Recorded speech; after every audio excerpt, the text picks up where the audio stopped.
사도행전 강해를 언제부터 시작했는지 아세요? 모르셔도 구원받는 데 지장 없습니다.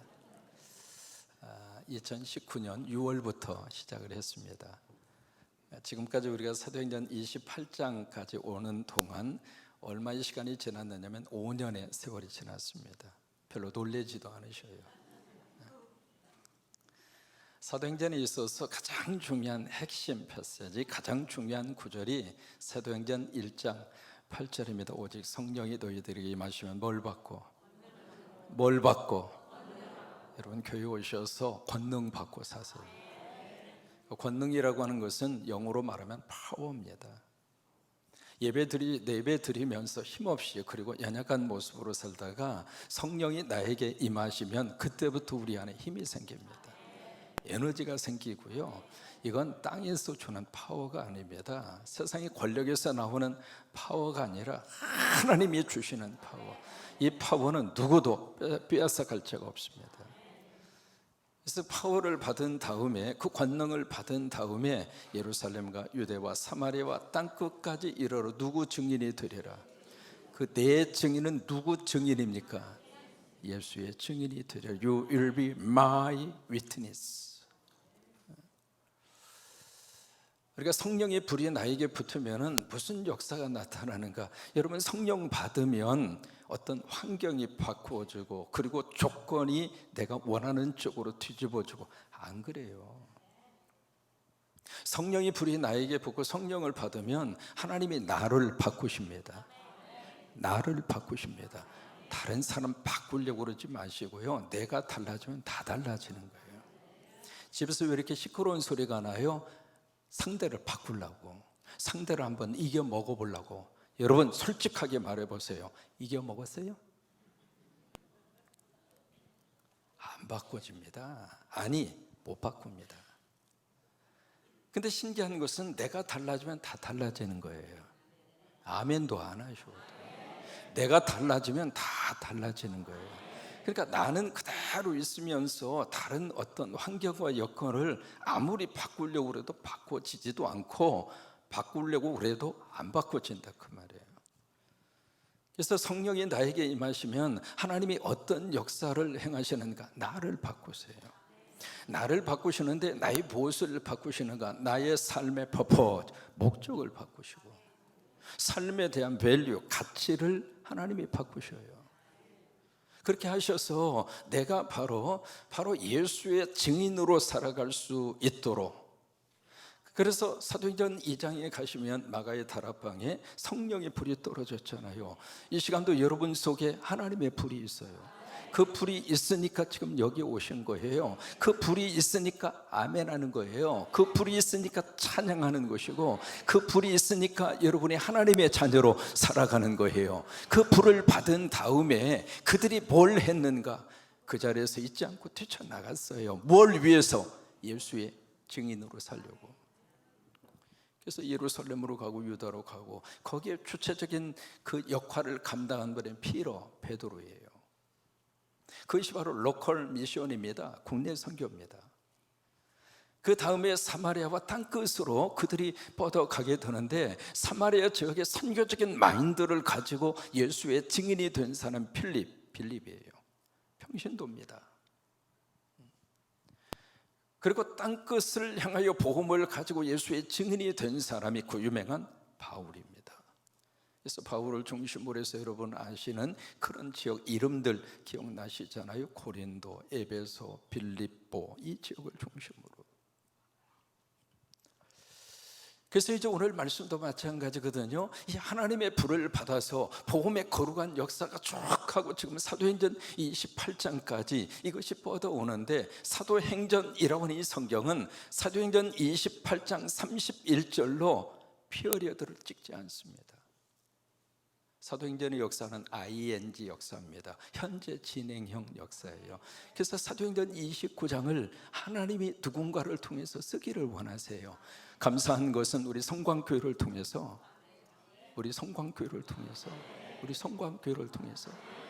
11개 나라에 100개의 하나님의 교회를 세우게 하시고, 무슨 얘기예요? 하나님이 지금 이 교회를 통해서 사도행전의 역사를 29장을 쓰고 있는 거예요. 여러분 앞으로도 계속 이 기록을 써내려 가셔서 크게 아멘.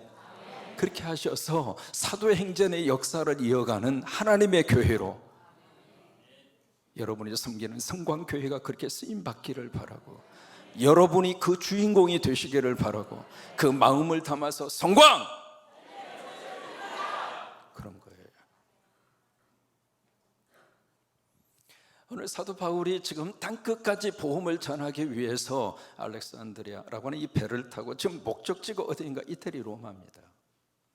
그 로마를 향해서 가다가 지중해 중간에서 유라굴로라고 하는 북동풍의 거대한 허리케인을 바다 가운데에서 만나게 되고 14일 동안 죽을 고생을 합니다. 지금 그 배를 타고요 이태리 로마로 지금 향하여 갈 때 바울이 선택한 여정이 아닙니다. 하나님이 가라 그런 거예요. 네가 로마로 가야 하리라.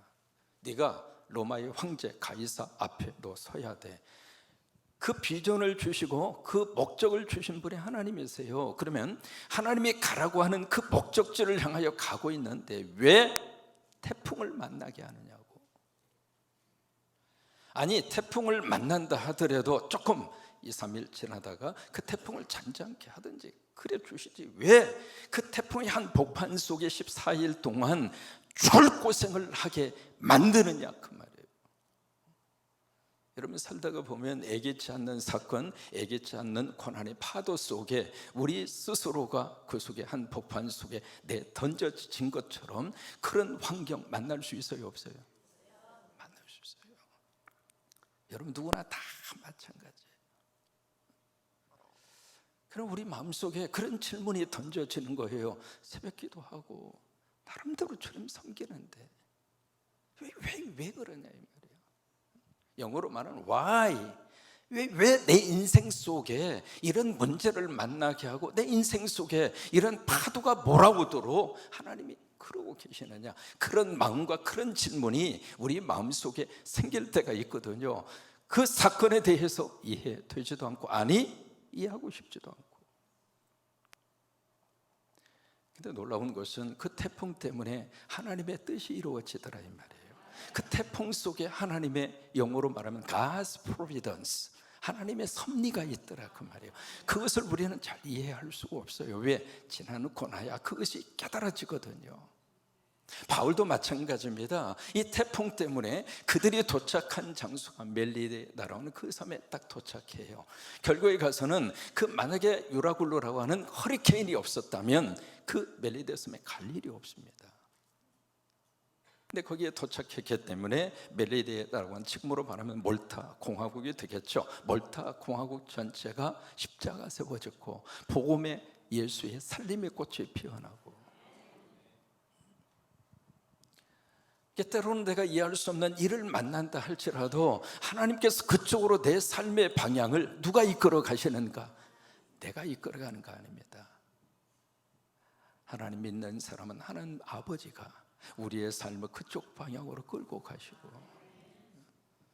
이 멜리데라고 하는 이 섬은요 지금 말씀드린 것처럼 몰타 공화국이라고 하는 섬인데 동서로 폭이 30km입니다. 그리고 남북한 길이가 15km입니다. 별로 그렇게 큰 섬이 아니에요. 한국의 강화도만한 그런 면적의 섬이에요. 그런데 이 섬이 지중해 이제 한 복판 속에 딱 위치해져 있는데 그 섬에서 위쪽으로 올라가면 이태리 밑에 시실리라고 하는 곳을 만납니다. 거기까지는 100km 떨어져 있습니다. 이 몰타 공화국, 여기에서 밑으로 쭉 내려오면 거기 이집트입니다. 북아프리카입니다. 거기에서는 340km 떨어져 있습니다. 그러니까 시실리와 그 다음에 이쪽에 북아프리카 전체 지역을 합치면 440km입니다.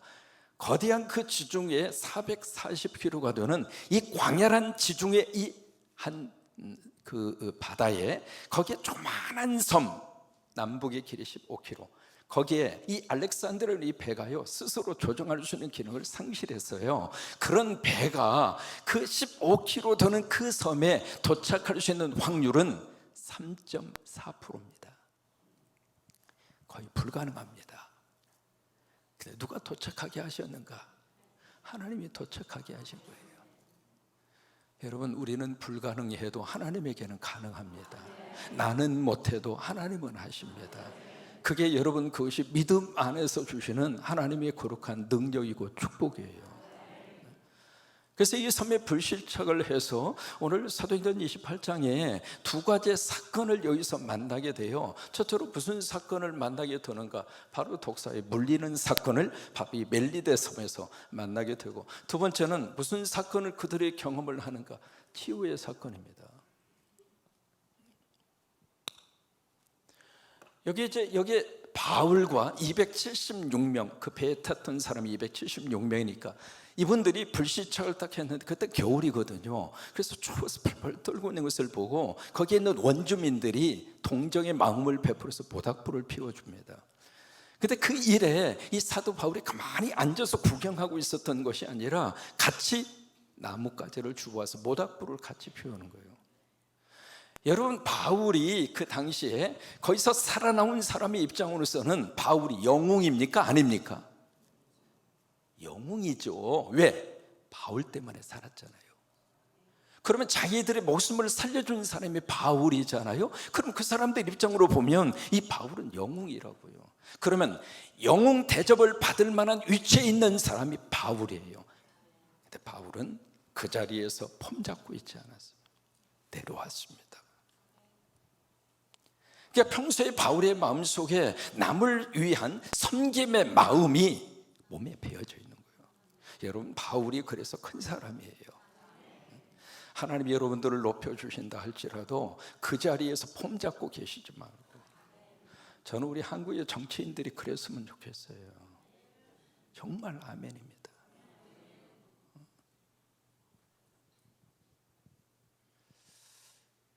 이 교회를 목회하는 담임 목사인 차상명도 마찬가지입니다. 바울에게서 우리가 뭘 느끼느냐면 참 큰 사람이다. 영어에 그런 표현이 있습니다. 좀 표현을 해드리자면, 작은 일을 할 수 없을 정도로 너무 큰 사람이 되지 말아라. 그런 영어의 표현이 있습니다. 영어로 잠깐 소개를 해드리면 Don't to be too big. Don't to be too big. Too big이라고 하는 것은 너무 커진다, 그 말이에요. To do something small. 작은 일을 할 수 없을 정도로 너무 큰 사람 되지 말라, 그 말이에요.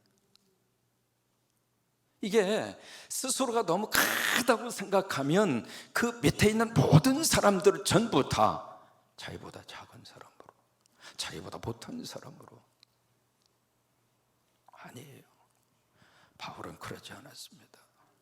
그래서 모닥불을 같이 피운 거예요. 피우다가 모닥불 이 나뭇가지에 독사가 들어있는데 이 독사가 뜨거운 불에 나와서 바울을 불어요. 바울을 부르니까 그 현상을 보고 여기 원주민들이 두 가지로 생각합니다. 첫째로, 이 사람 살인자구나. 바다에서는 어떻게 해서 살았는지 모르지만 이 독사가 무는 것을 보니까 이 사람은 틀림없이 살인자야. 그렇게 판단을 하고 그렇게 평가를 합니다. 그 원주민들의 생각이 맞았어요, 틀렸어요? 아니, 독사는 살인자만 골라서 불어요? 그래요? 남의 사건에 대해서 내 판단과 내 기준으로 그를 평가하고 그리고 재판하지 마세요. 왜요? 내 판단과 기준이 절대적으로 맞다고 말할 수 없어요. 두 번째로, 이게 독사에 물렸으니까 독이 퍼질 거 아닙니까? 독이 퍼지면 부어오르든지 아니면 갑자기 쓰러져서 죽든지, 그렇게 원주민들이 그렇게 생각을 합니다. 그러면 그 원주민들의 생각이 우리로 말하면 커먼 센스입니다. 상식이라 그 말이에요. 여러분, 그 상식의 차원으로 보면 그게 맞아요, 틀려요? 대답 안 하실래요? 맞아요. 여러분, 독이 들어있는 뱀이 물면 독이 퍼져서 부어올라요. 그리고 정말로 맹독성 그 뱀에 물리면 죽는단 말이죠. 그러니까 원주민들이 이 생각이, 이 두 번째 이 생각이 상식이에요. 상식적으로 그게 맞아요. 딱 맞는데 아무리 지켜보아도 바울이 안 죽는 거예요. 뭐냐면 상식이 깨지는 것을 본 거예요. 여러분, 믿음 안에서 하나님이 주시는 거룩한 축복 가운데 하나가 상식이 무너지는 현장. 상식적으로는 도저히 안 돼요. 상식적으로는 도저히 그것이 불가능해요. 그런데 하나님이 하시더라 이 말이에요. 저는 이 100개의 십자가 하나님 앞에 올려드리면서 너무 감사했어요. 우리 힘이 아니라 하나님이 하셨으니까. 아무리 계산을 하더라도 2016년도부터 제가 은퇴하는 날짜가 정해져 있잖아요. 그 횟수에 100개 어떻게 합니까? 아무리 생각해도 that's impossible. 불가능해요. 근데 여러분들이 함께 기도하시고 하나님께서 이 교회를 들어 쓰시고 싶어서, 그래서 하나님께서 그 일을 하신 거예요. 아니, 코로나 상황에 2년 동안 어떻게 50개를 세웁니까? 여러분, 그게 가능하리라고 생각하십니까? 그것도 우리가 헌금만 보낼 뿐이 우리가 직접 건축하는 것도 아니고, 우리가 달라붙어서 교회당 하나씩 짓는 것도 아니고, 모두가 다 현지인들이 움직여줘야 되고, 특히 아프리카 지역에는 우기가 한번 몰아쳐오면 아무것도 못합니다. 상식이 깨지는 현장, 상식이 도저히 통하지 않는데 상식보다도 더 상식적인 하나님의 역사가 이루어지는 현장, 그것을 원주민들이 본 거예요. 여러분, 톡이 퍼졌지만 이 톡이 그를 위해를 가하지 아니하도록 누가 역사하셨는가? 하나님이 역사하신 거예요. 왜 그랬을까요? 바울이 사명이 있으니까. 바울 어디까지 가야 돼요? 이태리 로마에 가야 돼. 로마에 가야 될 사람이 이 섬에서 뱀에 물려서 죽어버려봐. 그럼 누가 손해예요? 하나님이 손해지. 하나님이 손해볼 일을 하나님이 하실까요? 하나님의 자녀된 여러분을 통해서 하나님이 하실 일이 있는데, 이 교회를 통해서 하나님이 하실 일이 있는데, 그 사명이 끝나지 않았는데 하나님이 그를 죽일까? 아니에요. 두 번째로, 이 멜리데 섬에서 무슨 일이 일어났는가? 이 최후의 사건이 일어나게 되는데, 그 섬의 가장 높은 자, 이게 이제 고위직에 있는 사람이죠. 추장으로도 우리가 해석을 합니다. 이름도 나왔어요. 보블리오라고 하는 이름까지. 이 사람 집에 아버지가 계시는데, 아버지가 열병과 이질로 지금 앓아서 누워 있습니다. 이 사도행전이라고 하는 성경을 여러분 기억하시죠? 누가 썼어요? 누가가 썼어요. 누가의 직업이 혹시 뭐예요? 의사예요. 의사 관점에서 정확하게 진단을 내린 거예요. 열병과 이질이라고. 이게 알았는데 지금의 말라리아 일종이거든요.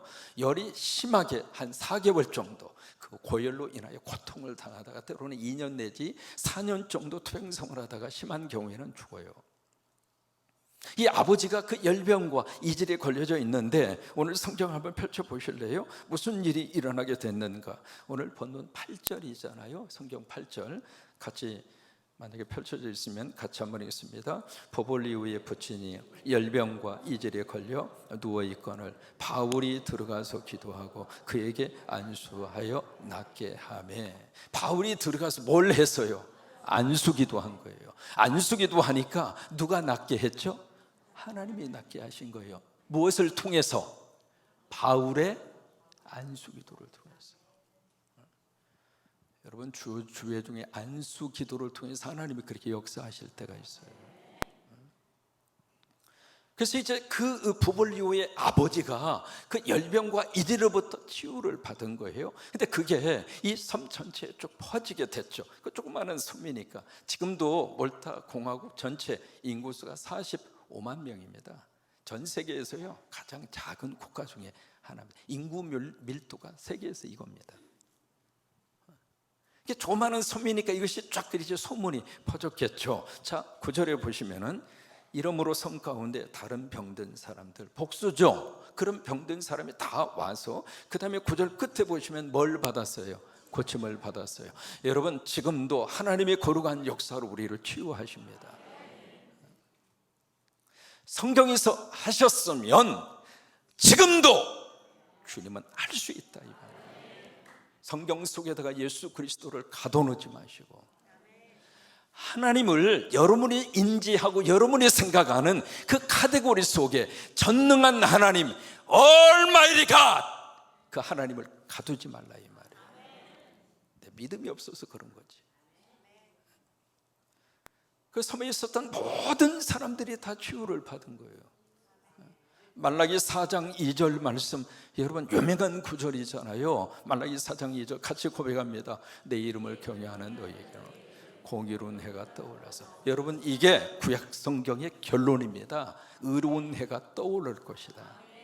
근데 신약으로 가시면 그 해가 떠올랐다. 그 해가 누구인가? 예수 그리스도다. 그 다음에 뭘 바래요? 치료하는 광선. 광선을 영어로 레이라고, 레이. 그래서 엑스레이라고 그러잖아요. 레이라고 하는 게 광선이라는 뜻이에요. 광선은 광선인데 몰라. 그래서 X자가 붙은 거예요. 그래서 엑스레이라고 하는 말이 거기서 나온 거거든요. 여기에 치료하는 광선을 비추리니 그 다음에 너희가 나가서 유황가에서 나온 송아지 같이 어떻게 하리라? 뛰리라. 여러분 소는 뛰어요? 안 뛰어요? 소는 안 뜁니다. 소는 말처럼 뛰는 짐승이 아닙니다. 여러분 소가 막 뛴다는 이야기는 뭔가 지금 급한 상황이 벌어진 거예요. 그렇지 않으면 소는 절대로 안 뛰어요. 그런데 뭔 뛰는가? 송아지는 뜁니다. 송아지는 이렇게 풀어놓으면 어떻게 뛸까요? 이렇게 뛰어요? 펄짝펄짝 뛰면서 송아지가 뛰어요. 우리 가운데 저보다 잘 뛸 사람이 좀 계실 것 같은데, 예배드리고 은혜 받으시고 송아지가 뛰는 것처럼 하나님께서 여러분들에게 에너지를 주시기를 바라고, 다시 한번 일어나시기를 바라고, 그렇게 축복하시기를 바라고, 예배 마치고 갈 때 뛰어요. 좀 뛰어. 풀이 죽어서 왔다가 성광교에서 예배드리고 성령의 터치를 받고 말씀으로 도전을 받고, 그 다음에 갈 때는 그냥 이렇게 가지 말고 그냥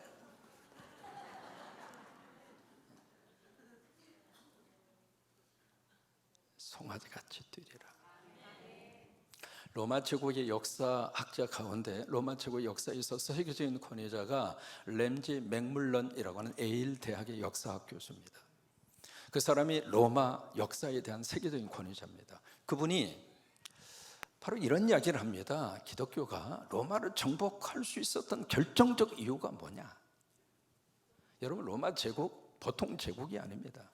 근데 그 제국이 어떻게 기독교가 들어간 지 300년 만에 313년에 콘스탄티노플이 기독교 앞에 무릎을 꿇은 거예요. 역사학자로서 도저히 이런 일이 일어날 수 있겠는가? 기독교라고 하는 작은 그 외부에서 들어온 작은 섹터의 그런 종파가 어떻게 로마라고 하는 이 거대한 제국의 황제를 그 앞에 무릎을 꿇게 했느냐 이 말이에요. 그 질문을 가지고 이 맥멀런 교수가 로마의 제국에 대한 역사를 쭉 살피면서 내린 결론입니다. 저게. 그래서 하는 말이 기독교가 로마를 정복할 수 있었던 가장 강력한 결정적 요인은 바로 복음의 능력이었다. 즉 성령의 능력이었다. 예수의 이름으로 귀신이 떠나가고, 예수의 이름으로 치유가 일어나고, 예수의 이름으로 새 사람이 일어나고. 여러분 지금도요 복음은 그렇게 역사하십니다. 결국 복음의 능력으로 로마 제국은 기독교 국가가 되었다. 지금도 우리 안에 이런 복음의 역사가 강력하게 일어나기를 주의 이름으로 축원합니다. 그 다음에 마지막 절에 무슨 일이 벌어지냐면 10절이잖아요. 10절. 여기 후한 예로 우리를 대접하고, 우리라고 하는 복수를 보니까 바울뿐만이 아닙니다. 276명을 후하게 그렇게 대접을 하고, 그 다음에 떠날 때 3개월 거기에 머문 다음에 이태리 로마로 다시 떠나잖아요. 떠날 때 우리 쓸 것, 그러니까 한두 사람이 아니라 거기 있는 모든 사람이 있을 것을 배에다가 가득가득 그렇게 채워줬습니다. 자 보세요. 이 모든 일들을 원주민들이 지금 누구 때문에 그 일을 지금 해주고 있죠? 바울 때문에. 그잖아요. 바울 때문에 276명이 덕을 봤어요. 바울 때문에 멜리다로 오는 삶 전체가 덕을 받습니다. 그 뒤에 보블리오라고 하는 사람이 바로 거기에 초대의 가장 중요한 주교가 됩니다. 일대 멜리데 섬의 주교가 되고 그 후에 순교가 됩니다. 그래서 지금도 몰타 공화국은 99%가 크리스찬입니다. 지금도요. 그러니까 지금 이 바울의 덕을 본 거예요. 바울의 덕을. 저는 이 말씀을 지켜보면서 그런 생각을 해요. 우리 예수 믿는 사람 때문에 우리 나라가 좀 덕을 받자. 예수 믿는 사람들, 우리 성광교회 때문에 이 지역이 좀 덕을 보고, 우리 교회 때문에 전 세계에 십자가가 필요해서 눈물로 기도하는 그들의 기도를 우리가 듣고 외면하지 말고, 그냥 남의 일로 우리가 치부하고 끝나지 말고, 그들의 기도와 그들의 그 마음과 울부짖음을 우리가 마음에 새기면서, 그래 내가 안 먹고 안 쓰고. 여러분, 백개 십자가 그 뒤에는 다 눈물의 간증이 있습니다. 그냥 그 교회당 하나하나가 세워진 게 아닙니다. 그 헌금이 어떤 헌금이에요? 그렇게 해서 교회당 하나씩 세워진 거 아닙니까? 여러분, 우리가 그렇게 기도합니다. 하나님, 우리 자녀들이 잘 돼서, 우리 손주들이 잘 돼서 자기만 잘 먹고 잘 사는 것이 아니라 내 자식, 내 손주들의 덕을 보는 사람이 많아지게 하옵소서. 크리스찬의 거룩한 자존심이에요. 이 모든 역사가 무엇을 통해서 이루어지게 되는가? 복음의 능력입니다. 그리고 성령의 능력입니다. 그래요, 복음의 역사와 성령의 능력으로 주님, 우리 안에 성령님 오시옵소서. 성령의 불이 내 안에 타오르게 하옵소서. 이미 불이 붙었지만 이 불이 겨우 붙어 있을 정도. 여러분, 주일날이 돼서 교회 갈까 말까 그런 분은 불이 있긴 있지만 불이 힘이 온 거예요. 아직도 주일날이 됐는데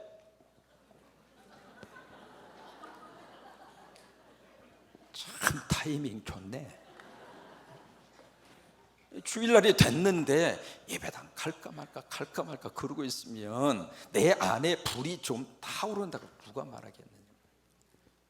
주님, 내 안에 성령님 오셔서 그 하나님의 불로 우리를 활활 타오도록 하셔서, 주님, 내 덕 좀 보세요. 따라서 하세요. 주님, 크게 좀 하세요. 주님, 내 덕 좀 보세요. 다시 한번 하십니다. 주님, 내 자식 덕 좀 보세요. 한 번만 더 합니다. 주님, 성광교회 덕 좀 보세요. 아멘. 같이 우리 찬양합니다.